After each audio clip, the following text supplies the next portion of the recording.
semangat pagi. Apa kabar sahabat pembelajar? Kita berjumpa kembali di seminar online Indonesia Belajar. Bagi Anda yang belum mengetahui Indonesia Belajar itu apa, Indonesia Belajar itu adalah sebuah media yang berisi motivasi, inspirasi, dan pengetahuan tentunya dari para narasumber terbaik di Indonesia. Hadir dalam platform mobile aplikasi yang sahabat pembelajar bisa langsung download di Google Play Store maupun di Apple App Store. Dan sahabat pembelajar bisa langsung klik juga di website kita di indonesiabelajar.id dan melakukan juga follow pada Instagram kami di indonesia_belajar.id. Dan bagi Anda yang memiliki Instagram boleh juga untuk langsung melakukan follow pada Instagramnya Pak Halim di @halimciang.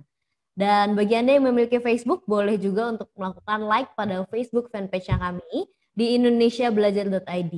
Dan sahabat pembelajar, kami telah membuat juga sebuah grup WA khususnya untuk Pak Halim. Jadi sahabat pembelajar, bagi Anda yang ingin masuk ke dalam grup boleh menyertakan nomor WA-nya sahabat pembelajar di chatroom kita. Perkenalkan sahabat pembelajar, nama saya Jessica yang akan memandu seminar online kita pagi hari ini. Dan seperti biasa setiap hari Senin pagi kita mengawali minggu yang indah ini bersama Bapak yang luar biasa. Beliau merupakan Bapak Halim Siang. Beliau merupakan co-founder of Ray Institute, Center for Fitness Excellence, promotor hidup sehat yang bermisi mengajak, mengedukasi dan mencerahkan sebanyak mungkin orang untuk hidup sehat lebih awal dalam upaya mewujudkan kualitas hidup lebih baik dan usia harapan hidup lebih lama. Oke, tentunya beliau sudah hadir di tengah-tengah kita. Kita sapa terlebih dahulu. Selamat pagi Pak Halim, apa kabar? Selamat pagi Bu Jessica, kabar saya syukurlah baik. Semoga Bu Jessica sama sahabat pembelajar semua ya dalam kondisi yang baik juga. Amin. Oke, Pak Halim, tema seminar kita hari ini adalah mengecilkan lingkar perut. Mudah, murah, ilmiah, sama dengan pasti. Wah, keren sekali ini hari ini. Jadi perut yang buncit atau lingkar perut yang membesar secara ilmiah telah ditentukan sebagai salah satu faktor risiko penyakit stroke, jantung, kanker, dan diabetes. Penyakit tersebut menurunkan kualitas maupun usia harapan hidup. Nah, siapa yang harus diandalkan untuk mengatasi kondisi ini dan menjaganya agar tidak kembali? Nah, hari ini kita akan bahas itu semua. Jadi sahabat pembelajar, bagi Anda tetap stay di seminar kita, jangan keluar dulu sebelum selesai. Dan bagi Anda yang ingin bertanya, Anda boleh langsung tulis saja pertanyaannya di chatroom kita atau boleh melakukan raise hand untuk open mic dan langsung bicara dengan Pak Halim. Oke, Pak Halim, tanpa berlama-lama lagi kita mulai saja.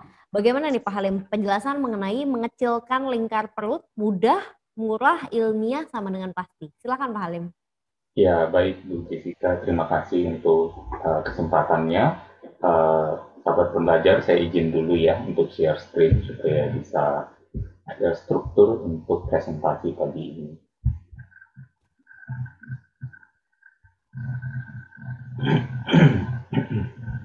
Ya, sudah muncul.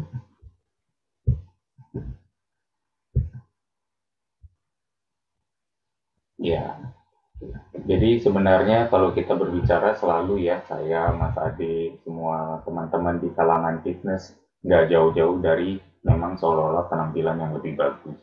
Tapi sebenarnya mengecilkan lingkar perut ini bukan hanya secara estetik saja membantu kita untuk menjadi lebih baik, berpenampilan lebih bagus, tetapi juga secara kesehatan memiliki banyak manfaat ya. Cuma memang sekarang kendalanya adalah banyak dari kita yang mungkin tidak tahu caranya. Nah, kita akan coba bahas nih caranya hari ini seperti apa ya. Kita langsung ke slide pertama. Nah, kita mengenal ada dua penumpukan lemak. Sebenarnya ada tiga ya.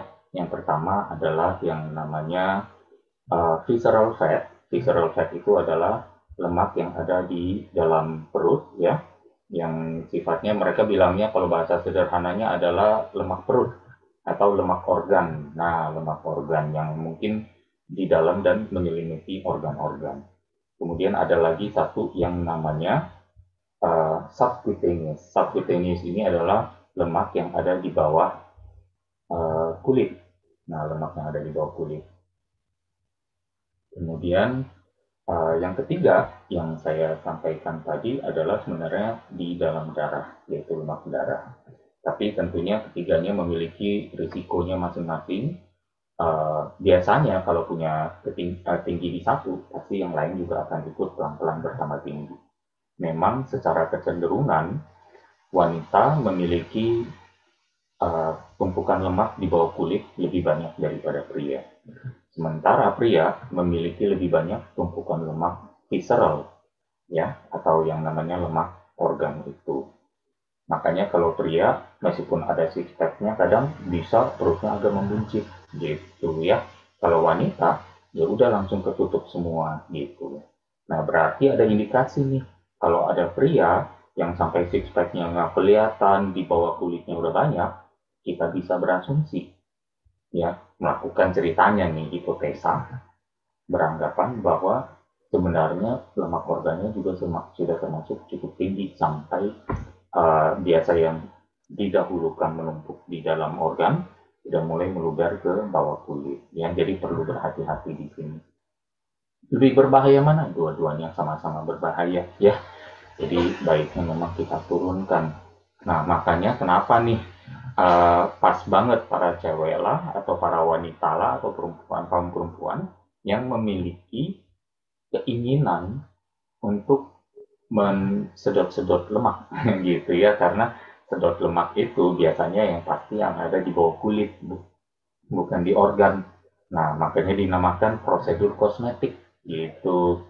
Jadi karena wanita lah yang paling frustrasi tuh sama lemak yang ada di bawah kulitnya gitu, karena itu secara langsung atau tidak mempengaruhi penampilan mereka. Nah, kita lanjut dulu.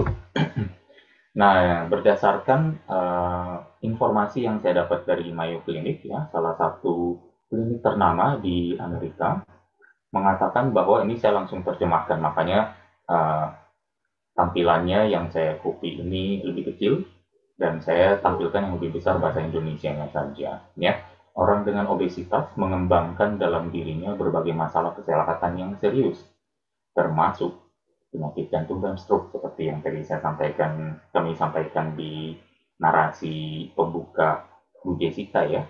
Kemudian ada diabetes tipe 2, ada gangguan tidur, sleep apnea, osteoartritis, jadi sakit-sakit persendiannya karena menanggung beban berat badan yang bertambah terus di usia yang semakin tua. Kemudian ada masalah pencernaan, misalnya yang mungkin terkenal adalah GERD ya.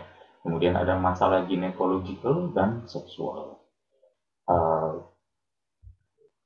Kemudian ada juga berbagai jenis kanker yang diasosiasikan pada obesitas. Ya, cukup banyak. Kanker uterus, kanker serviks, kanker endometrium, ovarium, payudara, usus, ya, rektum atau di dubur, esophagus, ya, liver atau hati, kantung empedu, pankreas, ginjal, dan prostat. Jadi banyak sekali risiko kesehatan yang ada, dan kita mengetahui bahwa sebenarnya kalau kita mengurangi obesitas, penyakit-penyakit ini, risiko ini bukan mengembang tapi menjauh, bukan mendekat tapi mengecil. Ya, bukan mengembang tapi mengecil, bukan mendekat tapi menjauh. Nah, saya perbaiki. Jadi kita mesti tahu di sini secara jelas logika berpikir, menggunakan logika kita, ya. This is clearly in plain sight, sesuatu yang kelihatan sudah sangat nyata di depan mata, tapi kita cenderungnya menolehkan wajah kita dengan apa? Dengan alasan, dengan apa? Dengan ketidakinginan, keengganan untuk melakukan hal-hal yang menjauhkan kita dari obesitas. Jadi bilang loh, kamu jangan main-main di lorong pas malam, karena udah ada statistiknya. Kalau main di lorong, kejahatan yang paling banyak terjadi, korban kejahatan dirampok, diperkosa, dibunuh, itu biasanya di gang-gang sepi dan di malam hari. Nah, udah jelas kayak begitu, gitu. Tapi adakah yang peduli? Banyak, karena takut kali ya. Gitu, makanya gang-gang sepi malam jangan melewatkan diri di situ, jangan mendekatkan di situ, gitu ya. Nah, terhadap obesitas persis warningnya seperti itu, gitu. apakah kita mau mendengar atau tidak terhadap warning itu ya. Nah, ada satu lagi nih sehubungan dengan apa yang kita hadapi semua saat ini ya. Silakanlah teman-teman ya, sahabat pembelajar mau sampai bilang ini sebagai satu bahaya besar, satu ancaman, satu malapetaka atau tragedi apapun juga. Tapi setidaknya mengambil misalnya mungkin secara umum ya, yang saya lihat di masyarakat adanya ketakutan akan penyakit yang satu ini, yaitu COVID-19 atau coronavirus ya. Nah, ternyata obesitas juga menurut Mayo Clinic ini gejala COVID-19-nya parah gitu. Nanti saya kirim PDF file ini, teman-teman bisa zoom untuk melihat di yang paling bawah itu ditulis adalah di kiri bawah ya, severe COVID-19 symptoms ya, berarti gejala COVID-19 yang parah gitu. Nah, saya beri tanda panah nih, tanda panahnya kemana? Nah, ayo kita cek sama-sama. Nah, ini dia, visceral fat diasosiasikan dengan tingkat keparahan COVID-19. Ya, di sini Jurnal Metabolism ya di Februari tahun 2021. Mungkin ini adalah pertama kali masyarakat Indonesia diekspos pada keberadaan studi ini.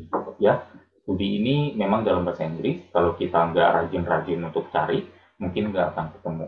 Gitu. Makanya di sini saya berusaha untuk menampilkan sebanyak mungkin informasi ilmiah terkini untuk sahabat pembelajar.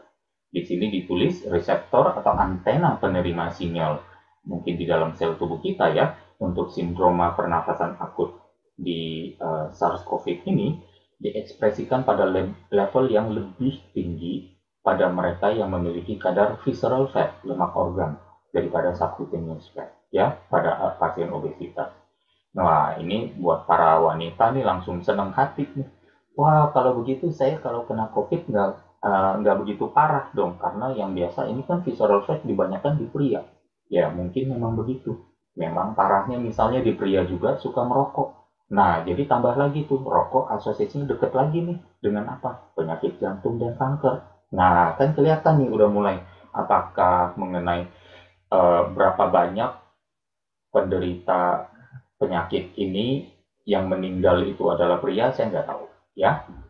Tapi jangan salah juga, wanita juga memiliki satu hal, yaitu mungkin apa? Ketakutan berlebih, misalnya mudah panik gitu. Cowok aja merokok, udah tahu merokok berbahaya, masih dilakukan dan ketawa-ketawa gitu ya. Jadi bayangkan kalau wanita gitu ya, berarti mungkin wanita akan ada sisi satunya lagi.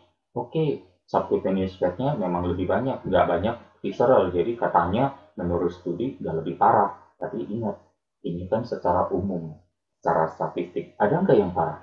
Ada. Ya, apalagi kalau ditambah dengan ketakutan, ditambah dengan kepanikan, kecemasan, dan ketidakberdayaan. Perasaan itu akan membuat sel-sel kita semakin lemah, akan membuat sel-sel daya tahan tubuh kita impotent, gitu ya. Jadi harus hati-hati di sana. Kemudian ada lagi tambahan poin yang bisa saya petik dari studi ini adalah wujud COVID-19 yang parah diasosiasikan pada orang Eropa. Nah, itu konklusinya European Studies ya, pada orang Eropa dewasa yang obesitas yang memiliki kadar lemak organ yang tinggi. Gitu. Kalau nggak percaya bisa diklik ya di banner kuning itu. Semoga nanti di PDF-nya bisa langsung klik dan membawa teman-teman ke studi yang persis di sini yang saya pakai atau yang saya presentasikan.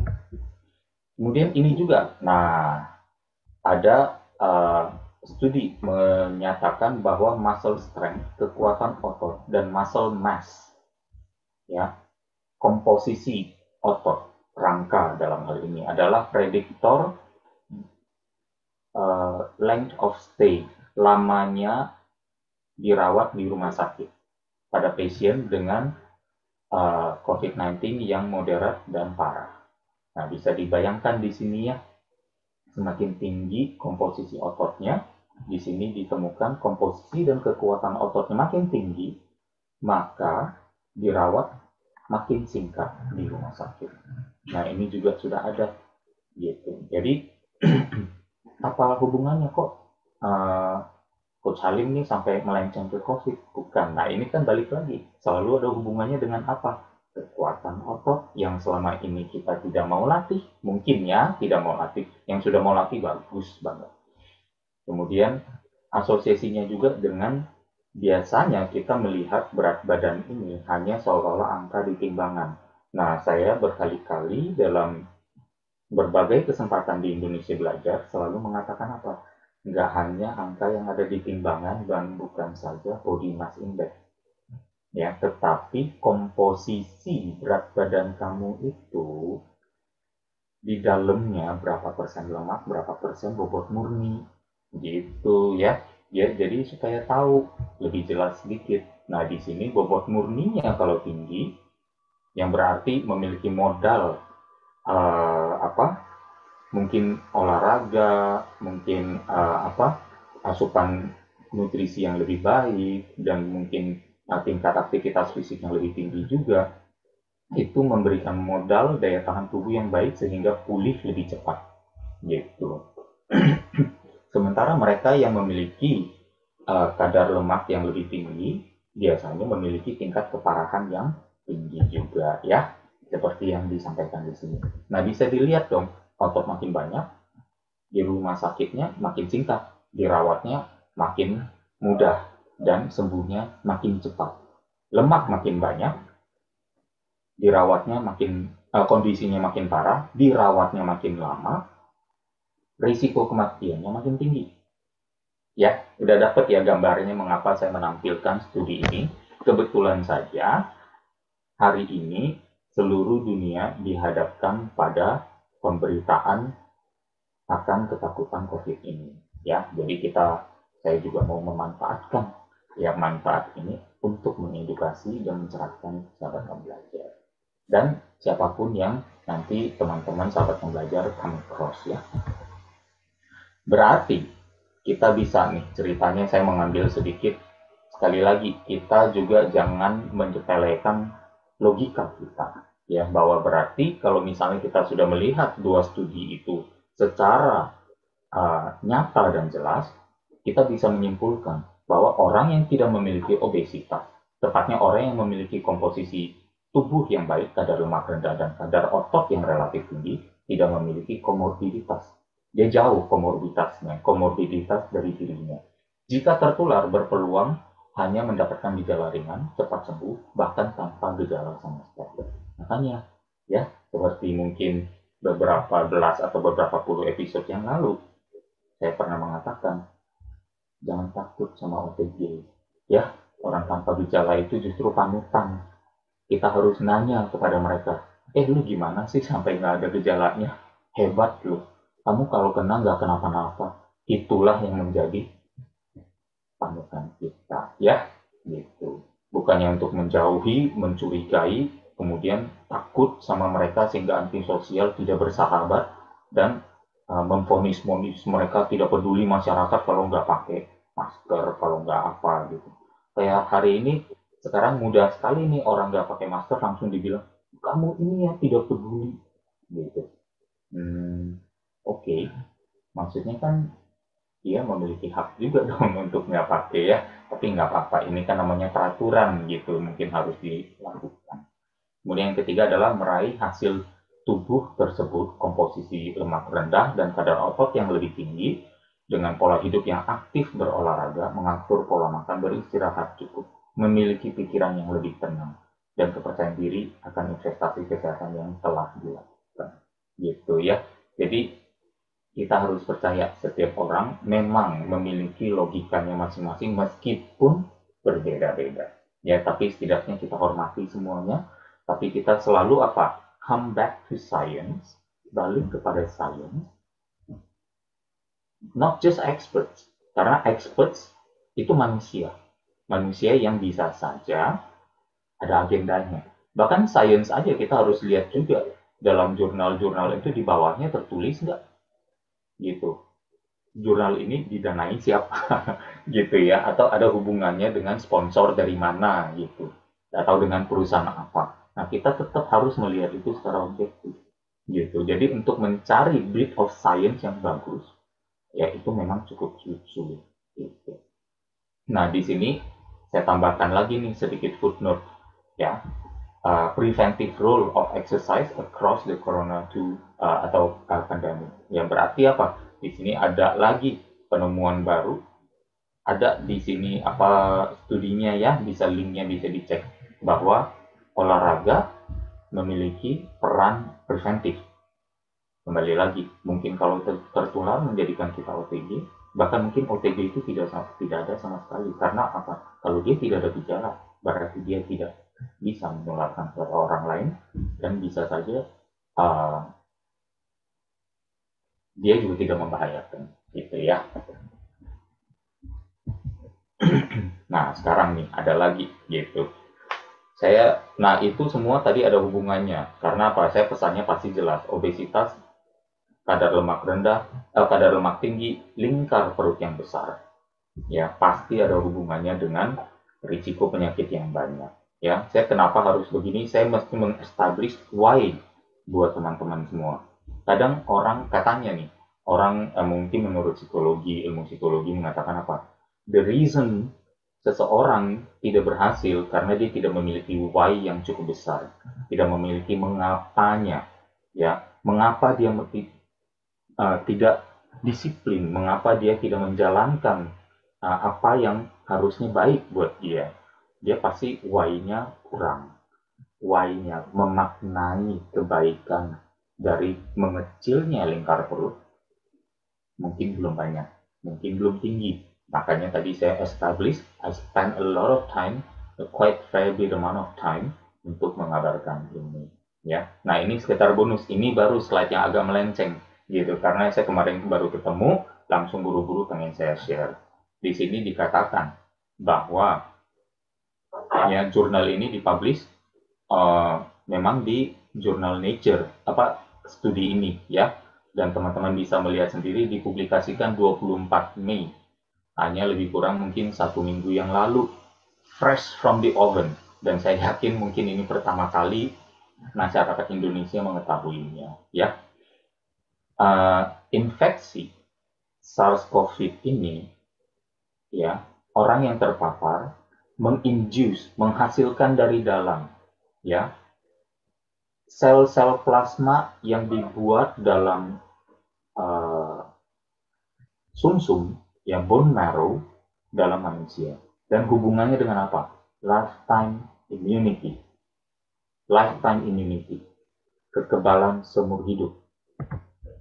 Ini studinya lebih jelas lagi. Saya terjemahkan lagi, kembali lagi bahasa Inggrisnya saya kecilkan, nanti teman-teman bisa zoom untuk membuktikan ceritanya. Saya di sini latihan menjadi penerjemah juga ya. Studi yang dilakukan oleh Washington University School of Medicine di St. Louis menemukan bahwa beberapa bulan setelah pulih dari COVID-19 dengan sedikit gejala, kembali lagi kita melihat yang sedikit gejala itu siapa? Yang biasanya muscle mass-nya tinggi dan kekuatannya tinggi ya. Pasien menjaga tingkat antibodi terhadap virus SARS-CoV dan mereka meyakini sel-sel spesifik yang diproduksi oleh antibodi-antibodi ini akan bertahan seumur hidup. Mereka mempublikasikan penelitiannya di jurnal Nature, jurnal ini. In wake of dibuatnya peraturan untuk mengikuti program vaksinasi, ya, saya harap pemerintah juga mendapat exposure terhadap studi ini untuk mempertimbangkan kembali, gitu, ya, bahwa orang-orang yang sudah tertular, dan ini studinya cukup bagus, mereka melakukan pengecekan antibodi itu setiap 3 bulan setelah sembuh, setelah terjangkit, bahkan sampai setahun. Makanya studi ini baru bisa muncul di bulan Mei ya. Bahwa ternyata orang-orang yang sudah sembuh ini justru malah bisa memproduksi antibodi tanpa vaksinasi. Kalau dirinya sudah mendapatkan, dan memang sebenarnya ya sudah ditulis juga menurut panduan ya, orang-orang yang sudah pernah tertular tidak perlu divaksinasi. Gitu. Tapi ini harusnya menjadi satu sebenarnya yang sudah what I've been saying from day one, hari pertama. Gitu. Goalnya adalah bagaimana, lebih baik bagaimana orang biarkan saja tertular, tapi dia tidak akan kenapa. Gitu. Karena balik lagi, gitu, vaksinasi itu sifatnya spesifik antibody. Kalau ini sifatnya general antibody yang juga ternyata lifetime. Nah, vaksinasi spesifik khusus untuk virus ini saja. Nah, buktinya nih, kan namanya aja vaksinasi ini diberi nama vaksin COVID kan, gitu. Bukan vaksin diare, bukan vaksin flu biasa, bukan vaksin yang lain-lain, bukan vaksin HIV, gitu. Apakah dengan mendapatkan vaksin COVID ini berarti Anda kebal HIV? Tidak. Mengapa? Berarti dia spesifik. Dengan spesifik ini, dan ternyata setelah 2 kali disuntik, dapat perlindungannya berapa lama? Coba kita tanyakan kepada pabrik-pabriknya, produsen vaksin, berapa lama proteksi yang diberikan? Rata-rata mengatakan setiap 6 bulan atau mungkin maksimum 1 tahun. Setelah itu, setiap tahun mesti disuntik lagi. Nah, bayangkan, gitu. Di sini ada chance untuk nggak kenapa-napa, seperti yang tertera, ya, berdasarkan data yang masuk 98% orang Indonesia survive. Dari 98% ini, berapa persen sih yang parah dan berapa persen yang tidak parah? Nah, yang tidak parah ini memiliki natural immunity itu. Bukankah itu yang seharusnya kita cari? Find out how. Gitu ya. Saya bukan anti vaksin ya, saya pro apa yang pemerintah lakukan. Ya, pemerintah tentunya melakukan ini atas dasar niat yang baik untuk melindungi masyarakat semua yang tidak memiliki kekebalan yang seragam. Tetapi ya di sini justru poinnya adalah kita berbicara tentang di Amerika 99% yang meninggal oleh yang 99% memiliki komorbiditas. Gitu. Dan hanya 1% yang benar-benar meninggal oleh COVID. 99% meninggal dengan COVID. Karena memiliki minimum 2-4 komorbiditas. 99% lainnya. Dan komorbiditas itu, balik lagi, preventable. Salah satunya berhubungan dengan lingkar pinggang lagi. Berhubungan dengan kadar lemak di tubuh, specifically visceral fat. Ya, jadi biar ada nih semua establishment-nya di sini. Ini bukan cocok logi, ya, tapi ini science. Nah, ini kita baru kembali lagi, kita buka ya, sedikit lebih jelas lagi. Sekarang solusinya apa? Nah, teman-teman udah tahu nih, solusinya bukan di operasi tertentu, bukan di sedot-sedot tertentu, tapi di kegiatan olahraga. Ya, nah ini jelas sekali, weight training, aktivitas aerobik, dan long term wasting dan long term lingkar pinggang pada pria perubahannya. Ya, ini membandingkan sebenarnya studi ini di tahun 2015 membandingkan olahraga pengencangan otot, latihan beban, aerobik moderat intensif terhadap lingkar perut dan berat badan. Semakin intensif latihan beban, semakin signifikan pengecilan pada lingkar perut. Kelompok yang melakukan aerobik moderat intensif mengalami penurunan berat badan terbesar. Tetapi penurunan lingkar perut yang lebih kecil, ya, yang maksudnya penurunan lingkar perutnya lebih banyak, justru ada pada latihan beban, gitu ya.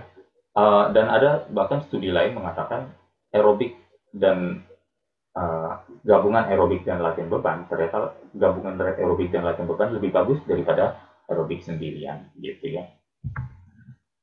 Nah, ini juga ya tahun 2012 latihan beban meningkatkan metabolisme dengan 2 cara, peningkatan pembakaran sesudah olahraga dan peningkatan massa otot.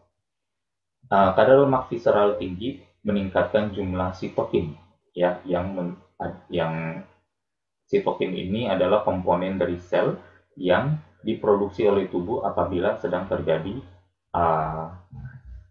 kondisi yang tidak menyenangkan, ya, entah itu stres tertentu, baik itu mental maupun fisikal, ya. yang pro-inflammatory. Ya. Jadi ini hubungannya dengan latihan beban, obesitas visceral, lemak-lemak organ, dan daya tahan tubuh. Ya, jadi studinya juga penting sekali. Nah, ini hasil-hasilnya dulu nih. Saya sebelum ngasih tahu apa yang saya ini ya. Orang-orang ini ya Pak Agus ya, ada 5 orang yang saya tampilkan di sini. Ini adalah orang yang saya coaching back in 2018. Di tahun 2018 saya mengcoaching mereka. Beliau ini Pak Lurah waktu itu ya. Kurang tahu di daerah mana, tapi di Jakarta. Ini adalah perubahan beliau selama 60 hari. Saya ketemu beliau juga pas ada acara. Jadi saya bukan personal trainer pribadi beliau. Jadi beliau ini saya coaching lewat WhatsApp saja, ya, lewat Messenger. Body age-nya dalam 2 bulan dia menggunakan alat pengukur itu turun 11 tahun. Lingkar perutnya perhatikan dalam 60 hari turun 17 cm, ya. Bajunya longgar semua, beliau bilang saya harus punya wardrobe baru, banyak baju pakaiannya terutama celana juga harus dipermak. Berat badannya turun, ya, lingkar pinggulnya juga mengecil. Ini juga, nah ini malah Bu Camat nih, gitu ya. Lingkar perutnya turun 22 cm dalam 2 bulan. Dalam 2 bulan.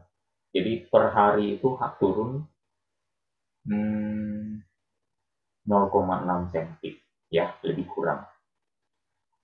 Lingkar pinggulnya juga mengecil, body age-nya juga lebih muda 7 tahun, hanya dalam 2 bulan. Ini juga ya salah satu ANS, ya. Lingkar perutnya turun 10 cm. Ya, luar biasa hasilnya. Nah, ini seorang entrepreneur, ya. Lingkar perutnya turun 24 cm. Ya, dalam 2 bulan nih, ini semua hasil 2 bulan, ya. Saya melakukan studi ini atau melakukan proyek ini dengan sangat seksama, saya didukung oleh tim, ya, beberapa orang untuk melakukan pengukuran dan berusaha menyerap seseragam mungkin alat yang sama dengan baterai yang baru, ya, supaya nggak salah ukur, ya, dengan kondisi yang sama. Dan saya mengcoaching mereka hanya dalam waktu 60 hari. Ini juga, ya, bahkan seorang partisipan dari Bandung, lingkar perutnya turun 13 cm, ya. Jadi banyak sekali hasil-hasil yang ada, ya. Apa yang mereka lakukan? Nah, ini dia. Ini caranya, ya. 30 hari pertama saya hanya meminta mereka melakukan ini. 4 gerakan olahraga per sesi. Bentar, ya, bisa terbaca. 4 gerakan olahraga per sesi, push up, plank, abdominal crunches, dan squat. Lakukan keempatnya masing-masing hanya 5-7 menit. 5-7 menit. Itu seminggu 4 sesi seperti. Gampang, ya. Kalau 5-7 menit kita hitung nih, 5 menit kali 4 gerakan berarti olahraganya hanya 20 menit. Kalau 7 menit kali 4 gerakan ya lebih kurang 28-30 menit, ya. Jadi berolahraga 30 menit 4 kali seminggu. Dan atur pola makannya sesederhana ini. Stop minuman bergula, kurangi menu gorengan, kurangi, ya, sampai minimal 50%. Misalnya biasa makan gorengannya, kalau makan tahu goreng sekali makan 4, ini makan 2 dulu. Jangan makan 4. Ya, di stop, dikurangi lah, gitu ya. Di stop jumlah 4-nya, dikurangi sampai 2. Kemudian kurangi asupan tepung dan nasi. Perbanyak dan dahulukan sayur dan protein, sayur dan lauk maksudnya. Kemudian makan sedikit tapi sering. Nah, itu dulu 30 hari pertama. Ya, lalu 30 hari keduanya seperti apa? Ini dia, ditingkatkan. Sekarang 2 gerakan saja per sesinya, ya. 2 gerakan per sesi. Sesi pertama push up dan plank. Sesi kedua squats dan abdominal crunches. Jadi kita bagi. Kemudian, tapi jatah olahraganya tetap per sesi itu setengah jam.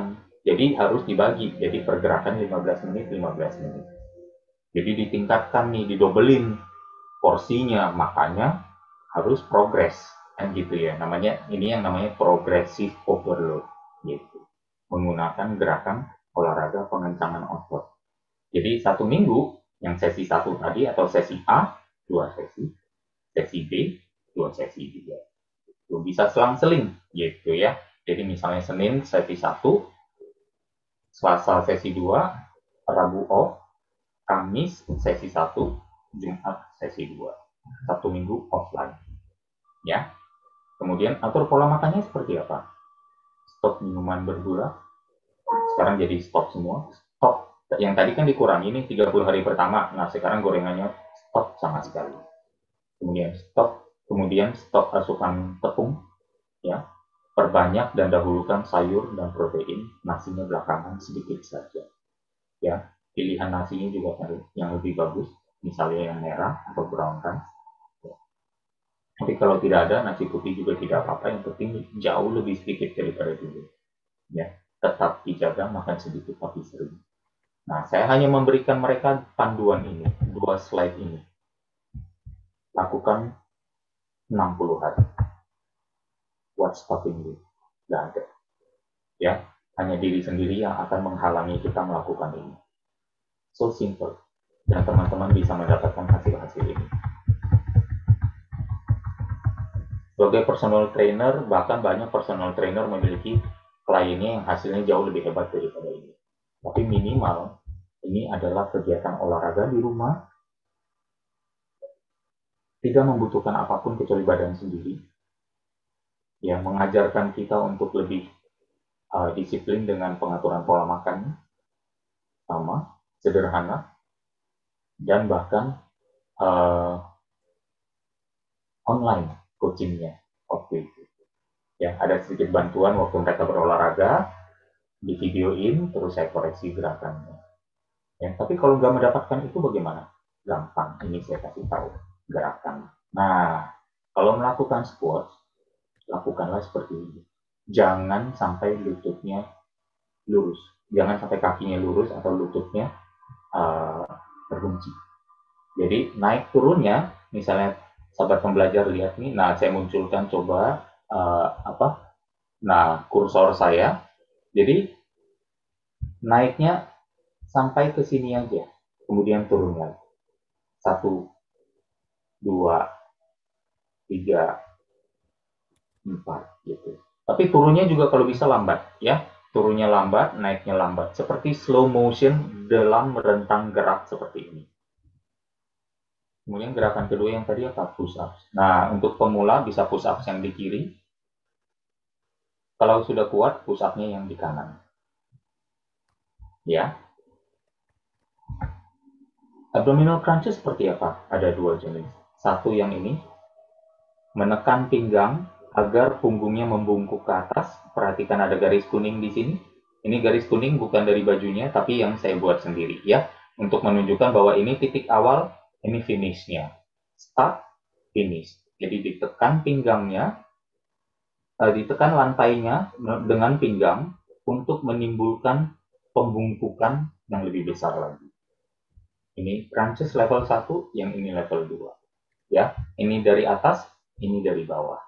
Nah, silakan dipilih. Yang penting dilakukan sesuai program tadi yang saya berikan.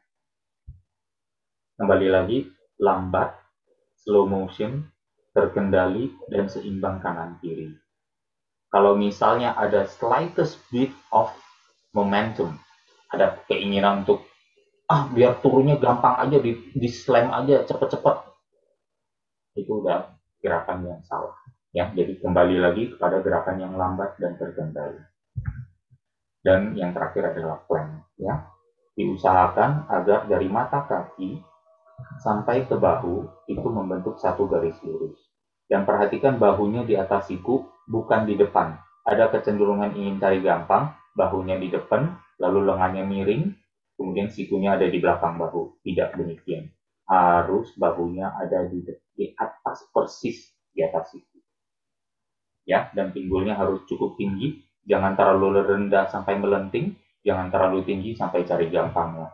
Jadi harus merasa seolah-olah melayang di tengah. 4 gerakan sudah saya jelaskan bagaimana caranya. Kalau lupa nanti revisit videonya ada di YouTube ya, nanti diupload. Kita sudah sampai konklusi ya, tidak diperlukan sarana, pakaian, fasilitas yang mahal untuk berolahraga. Tidak diperlukan pula makanan yang mahal untuk menerapkan pola makan yang lebih sehat. Bahkan dalam beberapa hal, belanja di luar menjadi lebih sedikit. Saat memasak sendiri pun lebih hemat tepung, gula pasir, minyak goreng, mie, nasi, sirup, garam, kental manis, margarin. Penghematan tersebut bisa dialihkan untuk meningkatkan asupan sayur, lauk, dan rempah-rempah. Hasilnya juga sudah tidak diragukan lagi. Hasil ilmiah dan hasil di dunia nyata sudah jelas dan tak terbantahkan. Hal yang demikian terjangkau, bermanfaat dan menguntungkan, tidaklah masuk akal untuk mempertimbangkan terlalu lama. Semakin lama mempertimbangkan, semakin besar kemungkinan untuk tidak memulai. Dan kita semua tahu, tidak memulai memiliki kepastian 100% tidak mendapatkan hasil. Saat tidak mendapatkan hasil 60 hari dari hari ini, tubuh bertambah gemuk, siapa yang mengeluh? Tanyakan kepada orang yang mempertimbangkan terlalu lama hari ini. Ya, demikian dari saya. Semoga presentasinya masuk akal, mencerahkan, bermanfaat adanya. Mohon maaf apabila ada yang kurang berkenan. Saya kembalikan lagi ke Bu Jessica. Terima kasih. Siap, luar biasa sekali Pak Halim. Terima kasih pencerahan hari ini, dan bagi sahabat pembelajar yang ingin bertanya, boleh langsung tulis pertanyaannya di chat room-nya ya. Nah, ini sudah ada beberapa yang komen juga, selamat pagi. Henitan hadir untuk belajar dengan Coach Halim. Selamat datang Ya. Ini ada juga dari Ibu Sri, selamat pagi dan salam kenal dari Kota Malang ya. Selamat pagi Bu Sri. Ada juga Pak Nugroho. Coach Halim mau tanya, silahkan Pak Nugroho mungkin mau diketik atau boleh melakukan unmute untuk bicara, silahkan Pak Nugroho. Ya, Pak Nugroho silahkan.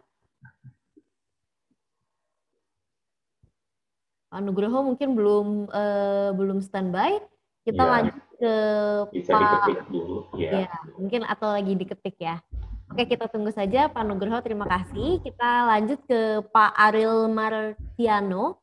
Saya mau tanya Coach, Pak Ariel mau buka mic atau mau ketik? Silahkan Pak Ariel, mungkin boleh buka mic-nya. Kita langsung saja bicara dengan Coach Halim.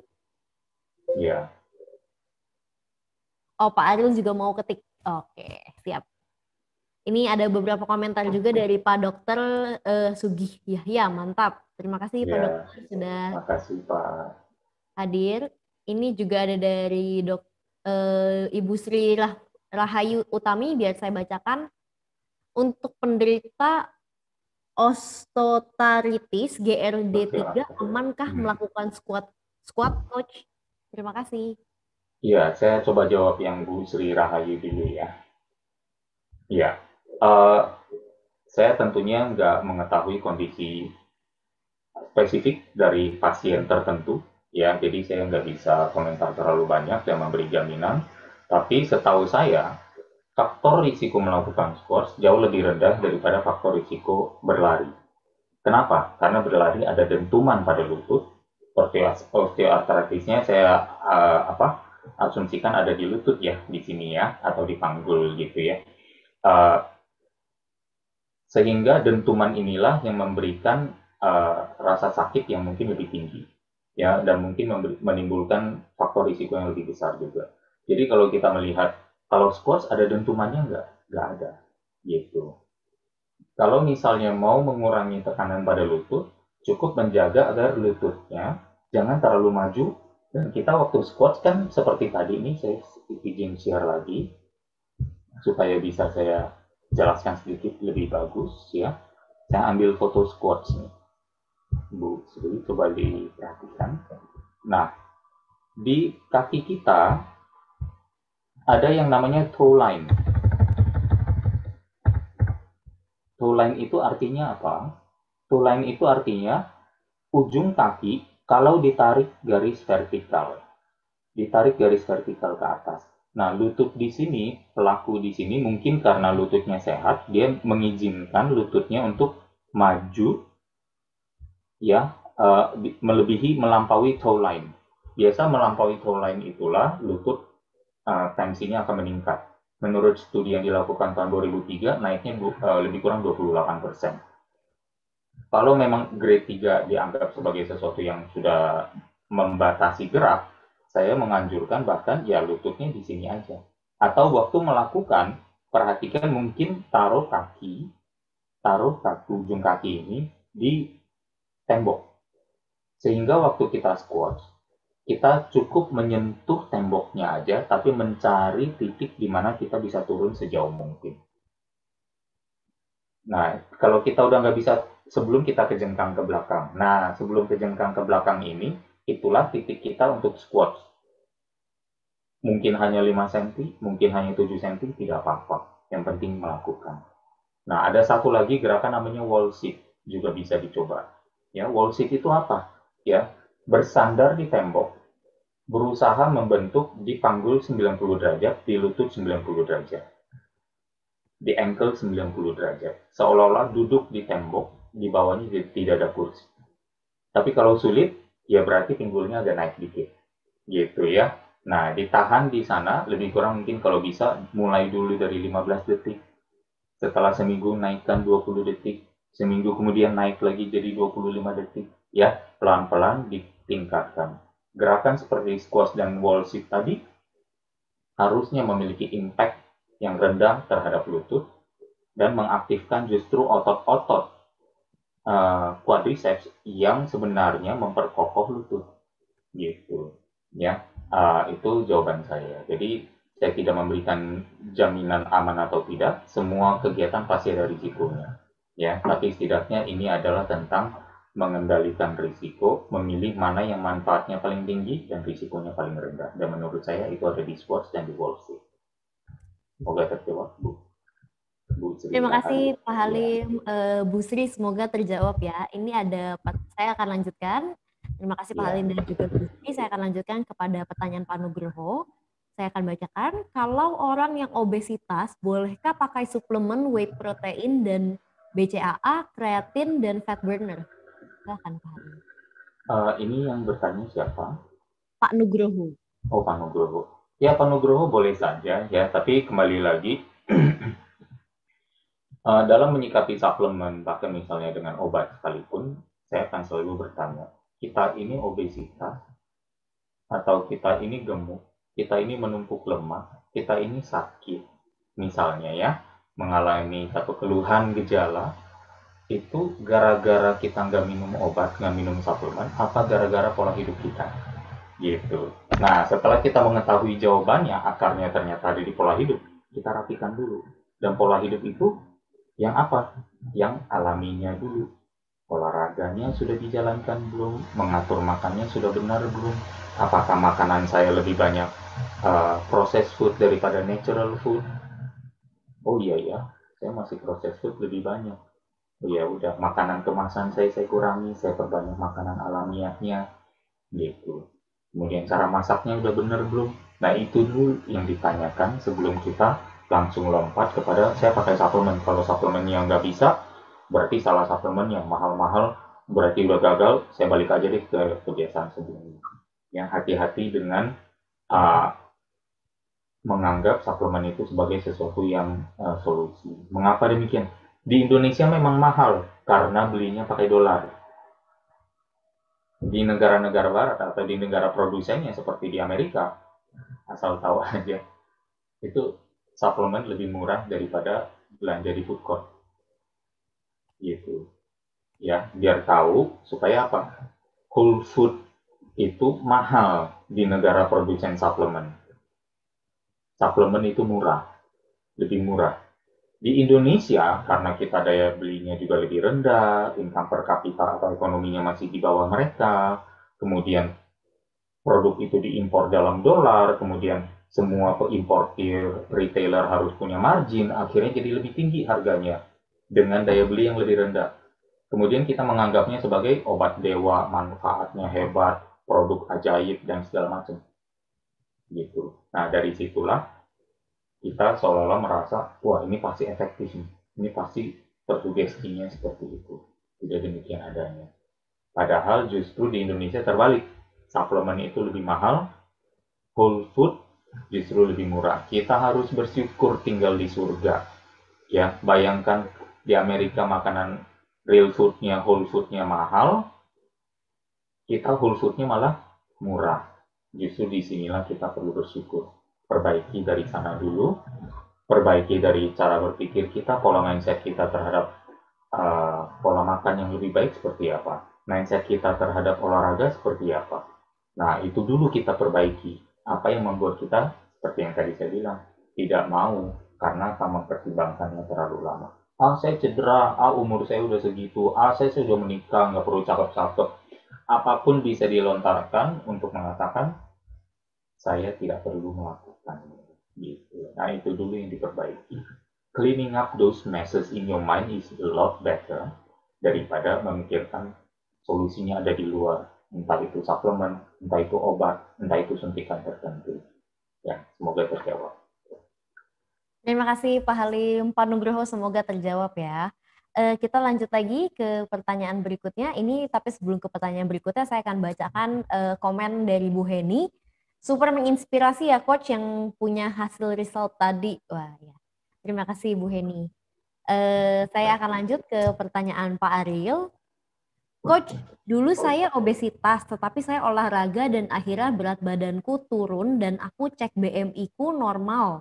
24 tahun berarti mungkin ini maksudnya ya.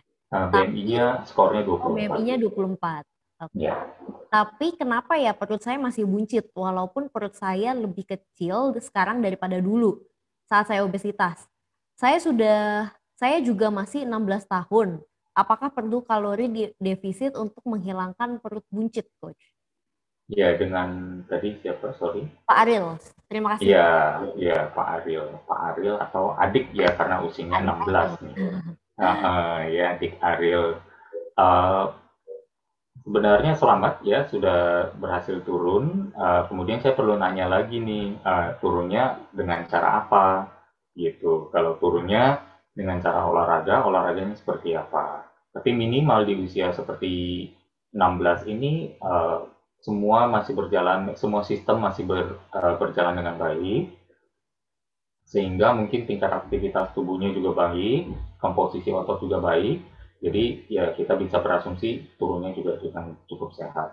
Perut masih agak buncit, berarti memang pengaturan pola makannya perlu lebih bagus. Apakah harus kalori defisit? Belum tentu, tidak harus ya. Yang penting pemilihannya sehat dulu.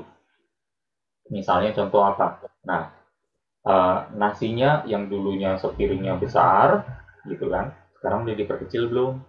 Kalau sudah diperkecil, sumbernya sudah lebih bagus belum? Nah, kalau sudah diperkecil dan sumbernya sudah lebih bagus, kan masih lapar tuh. Karena kan nafsu makannya masih tinggi, kegiatan tinggi, anak muda lagi cowok gitu ya. Terus menggantikannya dengan apa? Gantikannya dengan protein dan sayur-sayuran. Nah, protein dan sayur-sayuran itu sudah makan lebih banyak belum? Untuk menggantikan nasi yang lebih sedikit ini. Gitu. Kemudian coba ditambah aktivitas olahraganya. Bukan tambah waktunya, tapi mungkin ditambahkan porsinya. Misalnya seminggu olahraganya 4 jam. Nah, sekarang dalam 4 jam itu bisa nggak pinjam 1,5 jam atau 1 jam, kemudian dibagi lagi nih 15 menit kah, atau pinjam 2 jam ya. Jadi dibagi lagi setengah jam untuk latihan pengencangan otot. Seperti yang dilakukan atau seperti presentasi saya yang tadi saya berikan tadi. Jadi nanti coba pelan-pelan dilakukan, semoga Ariel bisa mendapatkan hasil lebih lanjut gitu ya. Tidak harus serta-merta langsung mencari defisit. Ya, kita mencari keseimbangan dulu saja dengan makanan yang pilihannya lebih bagus. Itu udah bagus sekali. Siap, terima kasih Pak Halim, Pak Dik Ariel, semoga terjawab. Apabila ada pertanyaan lanjutan, boleh langsung tulis saja di chat room. Ini ada pertanyaan lagi dari Pak Lukfi. Izin tanya, saya mengkonsumsi telur setiap hari. Berapa banyak maksimal kuning telur yang boleh kita konsumsi, mengingat kandungan vitamin yang juga kita perlukan. Apakah ini mempengaruhi kebuncitan perut? Terima kasih dan mantap terus, Coach. Ya, terima kasih Pak Lutfi ya. Pak Halim. Ya, jumlah kuning telur biasa tergantung pada satu ukuran tubuh seseorang, entah itu tinggi dan berat badan, dan tentunya dengan tingkat aktivitas fisiknya. Dan biasanya juga pasti mungkin berhubungan dengan hasil cek darah. Misalnya sudah seberapa level tingginya di kolesterol, karena biasa yang menjadi kendala itu adalah kolesterol yang ada di dalam tubuh yang diproduksi terlalu banyak. Dan itu memperkecil jatah masuk kolesterol dari makanan.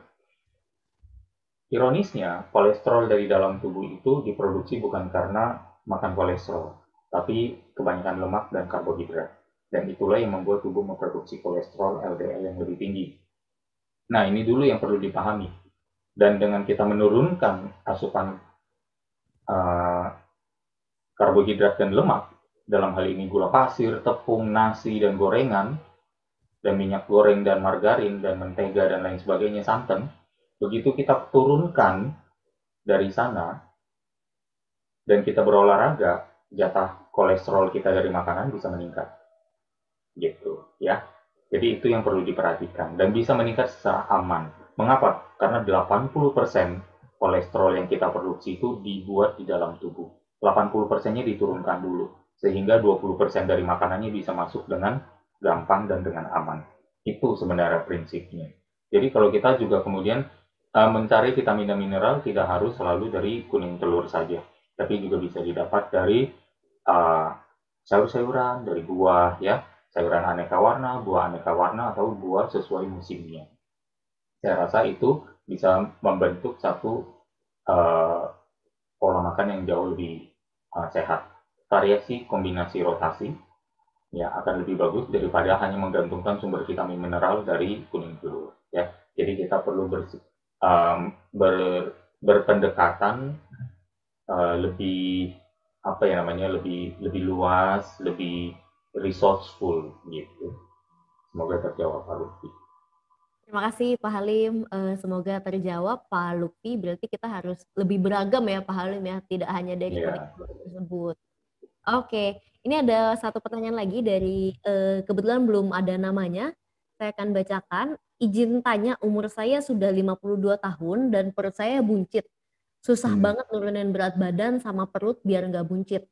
Olahraga apa yang baik dan aman untuk umur sekitar saya ya, Coach? Silahkan. Ya, olahraganya persis seperti yang tadi sudah disampaikan ya, tinggal pengaturan pola makan juga.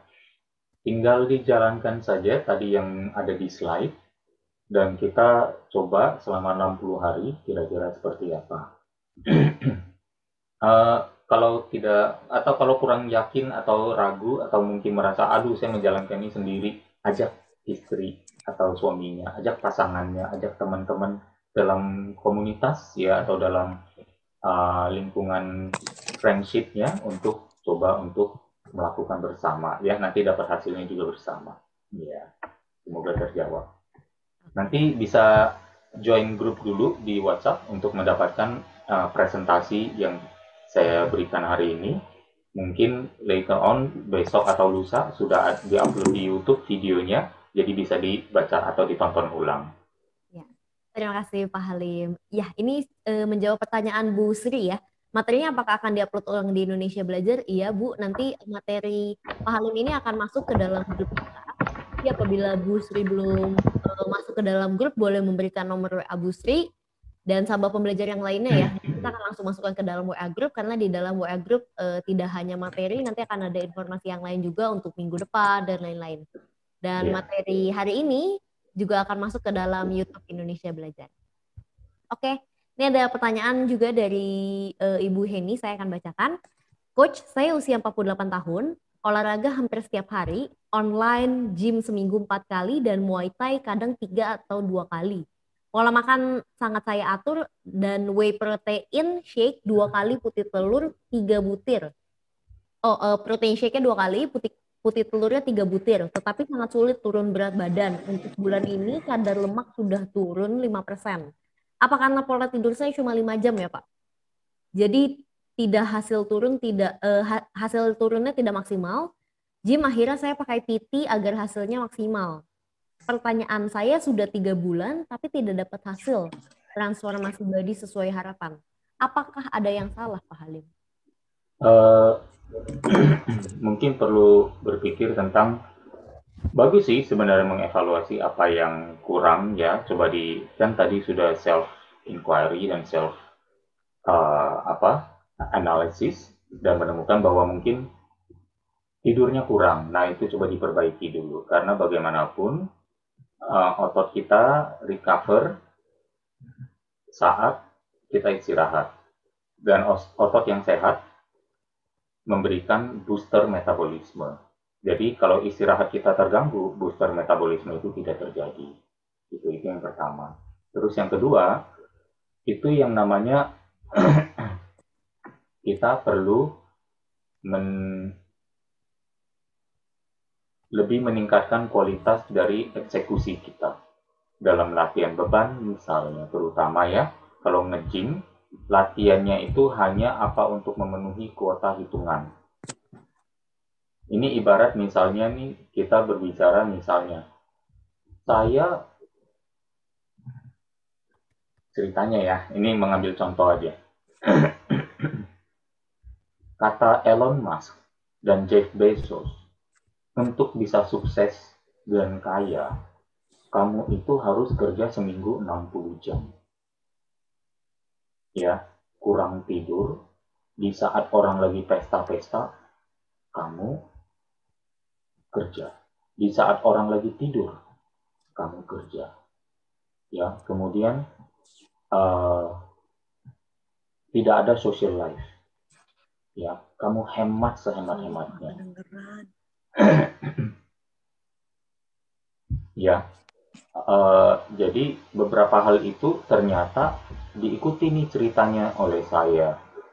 Saya melakukannya dan kemudian saya nggak sekaya Elon Musk gitu. Saya nggak sekaya Jeff Bezos gitu ya. Mereka 2 orang terkaya dunia saat ini.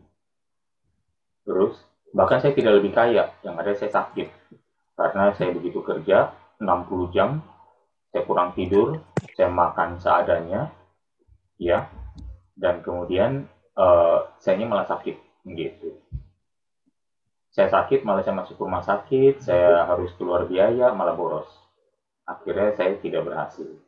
Jadi bukan hanya sekedar mengikuti olahraganya seminggu 3 kali, bukan karena pakai PT-nya, bukan karena pakai suplemen tertentu, tapi lebih kepada bagaimana bagaimana cara kita mengeksekusi masing-masingnya. Ya, kita boleh kerja 60 jam, tapi kalau produktivitasnya rendah, di bidang yang keliru, yang tidak kita kuasai, yang sebenarnya banyak meeting yang ketarik terlalu panjang dengan pembicaraan yang tidak penting, nah itu semua diperbaiki dulu. Dalam hal ini, berolahraga latihan beban, bisa nggak gerakannya lebih lambat? Lebih teratur, balance kanan dan kiri, supaya nggak mikirin hitungan, fokus ke dalam apa yang dirasakan otot. Berhenti saat ototnya benar-benar sudah capek dari gerakan yang lambat tadi, supaya kualitasnya meningkat. Nah, itu yang mungkin perlu diperbaiki, ya. Jadi kuantitasnya sudah bagus, tinggal diperbaiki kualitasnya. Ya, semoga Bu Henny nanti bisa mendengar ulang dari siaran di YouTube waktu diupload mungkin besok ya, supaya nanti bisa terdengar lebih jelas lagi. Terima kasih. Siap. Terima kasih Pak Halim, Bu Henny, semoga terjawab. Nanti apabila sudah ada di YouTube, kita akan langsung berikan linknya di dalam grup ya. Jadi sahabat pembelajar jangan lupa untuk langsung masuk grup. Ini sudah ada beberapa juga yang tadi mengirimkan nomor WA untuk masuk ke dalam grup, akan segera di-invite. Terima kasih. Oke, ada pertanyaan lagi dari Bapak Nanda Putra ya. Bapak atau Ibu Nanda Putra, apakah benar konsumsi telur maksimal per hari itu 3 butir saja, Coach? Tidak benar, ya tergantung masing-masing orang ya. Ada studi, kalau nggak salah dulu saya tahun 2002-2003 sudah baca, orang yang berolahraga aktif ya di usia 50-60 tahun studinya, nanti saya akan coba cari, kemudian saya tampilkan di grup ya. Uh, Kalau nggak salah, studi itu ada kelompok orang yang makan 6 kuning telur sehari dan hasilnya tidak ada masalah juga. Yang penting olahraganya bagus gitu ya. Dan tentu pola makan secara keseluruhan seperti yang tadi saya jelaskan. Yang perlu dikendalikan adalah kolesterol yang diproduksi oleh tubuh kita, yang sebenarnya berlebih dari pola makan yang kurang bagus. Bukan yang ditakutkan itu kolesterol dari makanan gitu. Kalau kita masih takut kolesterol dari makanan, berarti pola hidup kita masih kurang bagus atau pola makan kita. Nah, dipikirkan seperti itu aja dulu. Dan pola pembakaran olahraga kita mungkin masih kurang bagus gitu. Kalau itu salah satu parameternya. Jadi coba aja, tidak perlu terlalu khawatir tentang kuning telur berapa biji. Ya, yang penting kita perbaiki dari sana ya. Semoga bermanfaat adanya Pak Nanda Putra. Siap. Terima kasih Pak Halim. Bapak atau Ibu Nanda semoga terjawab. Terima kasih. Oke, ini Pak Halim, saya kan banyak yang bilang gitu ya Pak Halim bahwa memang buncit itu ada banyak, ada yang di tengah, ada yang di atas maupun di bawah gitu ya Pak Halim. Buncitnya, bagian buncitnya. Nah, apakah itu semua lemak dan apakah cara mengecilkannya itu sama Pak Halim? Mostly lemak karena biasa kebuncitan biasanya pada pria ya. Tapi kalau misalnya ternyata ada wanita juga yang mengalami kebuncitan ya perlu dicek juga gitu kenapa gitu. Karena biasa wanita lebih umumnya adalah lemak yang ada di bawah kulit gitu, bukan lemak yang ada di organ. Nah, jadi ini yang perlu diperhatikan lebih jelas. Ya semoga sih memang mungkin hanya satu keunikan pribadi aja bahwa ternyata lemaknya cukup banyak di organ. Untuk mengecilkannya sama semuanya ya. Jadi coba dilakukan aja gerakan yang tadi saya berikan, sederhana. Tujuannya sih sederhana supaya tidak ada alasan gitu, karena nggak perlu alat kan, alatnya ya lantai dan badan sendiri. Semua orang punya lantai, semua orang punya badan sendiri gitu. Jadi itu aja yang diandalkan. Kemudian hanya cukup fokus sehari setengah jam, kemudian seminggu 4 kali saja. Kemudian pengaturan makannya juga sederhana ya, kurangi yang tadi, nanti ditampilkan deh, nanti filenya akan diberikan ya, supaya bisa diterapkan, atau ajak semua anggota keluarga untuk melakukan ya, supaya seru, supaya rame gitu. Nanti kalau mau juga supaya menambah motivasi, ukur dulu lingkar perutnya, ukur dulu lingkar pinggul, lingkar lengan ya, dan timbangan. Nah, kalau yang udah lebih canggih, bisa beli ini misalnya ada timbangan elektronik digital yang tersambung dengan aplikasi di HP. Nanti semua catatannya langsung masuk ke dalam HP di aplikasi dan sudah langsung dirapikan. Ada tinggi, berat badan, kadar lemak, ada kadar mungkin tulang juga, kadar air di dalam tubuh, BMI-nya semua udah lengkap. Jadi udah sangat terbantukan oleh teknologi ya, dan tidak mahal kok. Kalau nggak salah timbangannya ini mungkin hanya sekarang 300-400 ribu, smartwatch-nya juga mungkin murah, dan timbangannya biasa sudah terkonek, bisa dengan Bluetooth juga, dan ada aplikasinya ya. Terima kasih Pak Halim, luar biasa sekali. Pak Halim, dari slide-nya Pak Halim itu kan ada beberapa foto-foto ya Pak Halim ya. Apakah ada penjelasan Pak Halim mengenai kenapa orang-orang yang berolahraga itu semakin terlihat lebih muda dibandingkan yang tidak berolahraga? Iya, terlihat lebih mudanya ya jelas ya, mungkin karena secara tampilan secara olahraganya sendiri mereka kulitnya mungkin lebih ada detoksifikasi ya, berkeringat lebih banyak sehingga pembuangan racun di dalam tubuhnya juga lebih banyak. Banyak hal dalam berbagai kesempatan ya, bahkan kita mungkin di Indonesia Belajar aja membahas tentang anti-aging sudah ada 3-4 seminar ya gitu. Nah itu juga pasti banyak sekali manfaatnya, karena komposisi lemak yang lebih rendah berarti inflamasi di dalam tubuhnya juga, inflamasi sel juga berkurang. Inflamasi sel berkurang berarti selnya lebih awet muda. itu udah pasti gitu. Belum lagi kalau kita berbicara dengan pola makan yang lebih sehat, nutrisi yang mereka masuk lebih bagus gitu. Sayuran lebih banyak, vitamin mineral serat lebih banyak. Mereka pupnya juga lebih lancar ya. Bahkan ada satu, saya kebetulan mungkin tidak menampilkan, yang bilang kistanya di rahim hilang, tidak terdeteksi USG lagi, hanya dalam waktu 60 hari dengan melakukan program yang barusan saya berikan. Nah, demikian powerfulnya, saya nggak sadar bisa sedemikian powerful sampai hasil itu ada persis di depan mata saya. Jadi, begitu bermanfaatnya, tapi sayang sekali kalau tidak dijalankan. Coba deh, saya ajak uh, peserta Indonesia Belajar, ya sahabat pembelajar, coba dilakukan bagi yang belum melakukannya. Gitu, ini satu langkah yang bagus untuk uh, pola hidup yang lebih bagus lagi, supaya kualitas dan kuantitas hidupnya juga bisa meningkat. Siap. Terima kasih Pak Halim, luar biasa sekali hari ini. Tidak terasa ternyata sekarang sudah jam 11.17. Oh wow, iya. Terima kasih Pak Halim atas pencerahannya, luar biasa sekali, dan terima kasih juga bagi sahabat pembelajar yang sudah hadir di seminar online kita Indonesia Belajar. Jangan lupa minggu depan kita akan berjumpa lagi dengan Pak Halim di hari yang sama dan juga waktu yang sama, hari Senin jam 10. Nanti akan ada di grup juga informasinya dan juga ada di aplikasi. Jadi sahabat pembelajar jangan lupa untuk ikutan. Dan terima kasih sekali lagi untuk Pak Halim, luar biasa sekali, tetap semangat dan tetap sehat. Terima kasih Pak Halim, salam sukses luar biasa. Terima kasih. Kita jumpa lagi di minggu depan ya Pak. Siap, terima kasih Bu Jessica, makasih kru Indonesia Belajar, makasih semua peserta ya, sahabat pembelajar. Sampai ketemu lagi ya minggu depan. Ya, saya izin pamit dulu. Have a nice week ahead. Salam untuk keluarga. Terima kasih Pak Halim, terima kasih juga sahabat pembelajar. Nanti materinya akan langsung dikirim ke grup. Ya. Siap. Terima kasih Pak. Ya, makasih. Ya. Terima kasih sahabat pembelajar, kita jumpa lagi di minggu depan.